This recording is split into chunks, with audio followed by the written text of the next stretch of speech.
vin frais et que toutes les filles d'ici habitent au casino de Paris.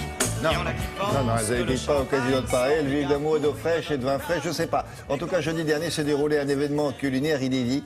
1300 restaurants du monde proposaient à leurs clients un menu 100% français. Alors c'est Alain Ducasse qui est à l'origine de tout ça, chef multi-étoilé. Pourquoi est-ce qu'il a éprouvé besoin, Loïc, de faire cette manifestation-là? Ça s'est étiolé un peu la réputation française? Alors, c'est pas vraiment que la réputation française s'est étiolée, c'est surtout l'idée de se dire que la première industrie, c'est l'agroalimentaire en France. On parle souvent de l'industrie automobile ou d'autres industries. La première industrie française, c'est l'agroalimentaire. C'est notre terroir, ce sont nos chefs, nos restaurants, et puis tous les produits. Et tout ça ne peut pas se délocaliser. Alors l'idée est justement de refaire une piqûre de rappel, et l'idée est assez fabuleuse.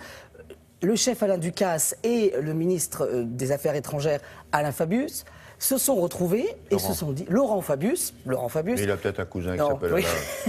Se sont retrouvés et justement ils ont dit on va créer un événement durant une soirée dans 1300 lieux, dans tous les ambassades de France. On va faire un menu français. Au fond, pour rappeler qui c'est le boss. Voilà, exactement. Et l'idée était aussi d'envoyer en mission des chefs français. Donc tous les chefs français sont partis dans le monde entier pour organiser.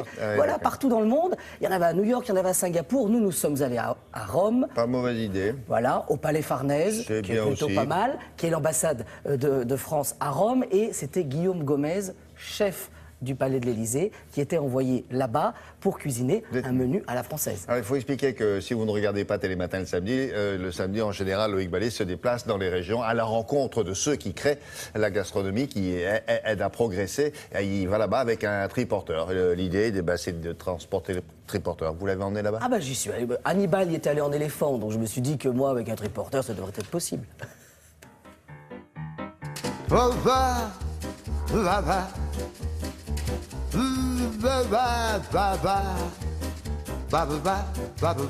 À Rome. Et aujourd'hui, le triporteur vous sert sur un plateau, le Colisée. Et alors là, attention, 1400 km pour relier Paris à Rome. Et même pas une courbature dans le cuisson, je vais vous dire. Alors là, rien n'arrête le triporteur, rien. Dai treni in corsa si sbilanciano. Et alors, si aujourd'hui nous sommes dans la capitale italienne, c'est parce qu'on a rendez-vous avec Guillaume Gomez, le premier chef de France, chef du Palais de l'Élysée, qui va réaliser le plus beau dîner de l'événement Goût de France au Palais Farnèse. Bon, expliquez-nous, on a changé de palais finalement. Vous êtes passé du Palais de l'Élysée, mais vous y retournez quand même demain. Oui, demain matin. On est dans un autre style, c'est plus italienisant, c'est ça? Voilà, c'est un très beau palais et la France a la chance d'être logée là pour la résidence de l'ambassade. Et donc c'est ici que nous allons faire ce soir le dîner pour Goût de France.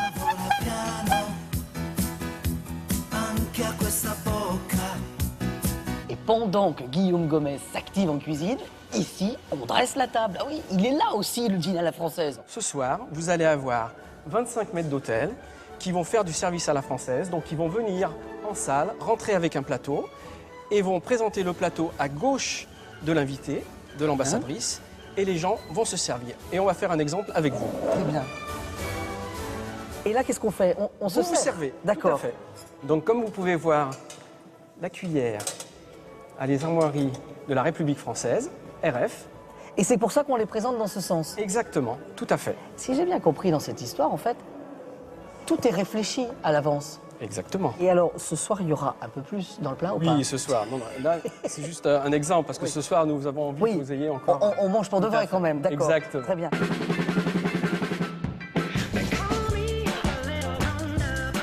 Bonjour. Bonjour.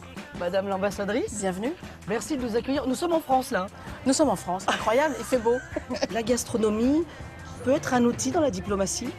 Oui, alors les repas servent en diplomatie.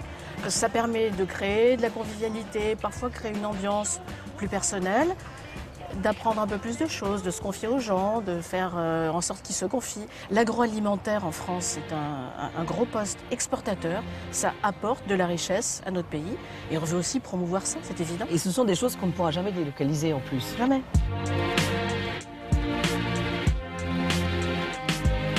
On a établi un menu qui ne sera pas le même dans toutes les ambassades, mais la structure du menu est la même et celle qui est imposée par le Quai d'Orsay, donc à savoir l'apéritif au champagne avec les gougères. ça c'est la tradition à la française. Voilà, ça c'est le menu à la française. Donc l'apéritif, ensuite l'entrée froide, l'entrée chaude, le poisson, la viande, le fromage, le dessert. Ah oui, donc là c'est quand même... Oui, Vous leur on va avez- passer un petit peu de temps à table. Donc là, ce soir, ça envoie du lourd quand même. Ça La envoie France du lourd. envoie du lourd Voilà. en Italie. On est là en Italie. On va gagner le match? Ah bah on a gagné le rugby dimanche, on espère gagner celui-ci, oui. Alors, ce qui est important, c'est inviter pas simplement la colonie française de Rome, mais non. des Italiens Non. pour qu'ils voient que c'est qu'ils bossent. Voilà, l'idée c'était ça, c'était d'inviter des chefs restaurateurs, des chefs d'entreprise pour que étrangers Oui. dans chacun des ambassades pour que justement Se toutes ces, confirme toutes l'idée ces que- personnes se disent ah bah tiens c'est bien, on va peut-être commander français, on va penser à voilà. D'accord. Et Surtout ça a dire plutôt ça en bien Italie marché. où ils sont pas mauvais non plus. Oui, quand ils sont même. pas mauvais non plus, donc c'était pas mal. Merci beaucoup Loïc. La météo maintenant, c'est pas mal. Ah non, ça c'est pas terrible. Non. Branchez-vous pour suivre la météo avec Écosystème, recyclage d'appareils électriques partout en France. Avec Nathalie, des températures qui sont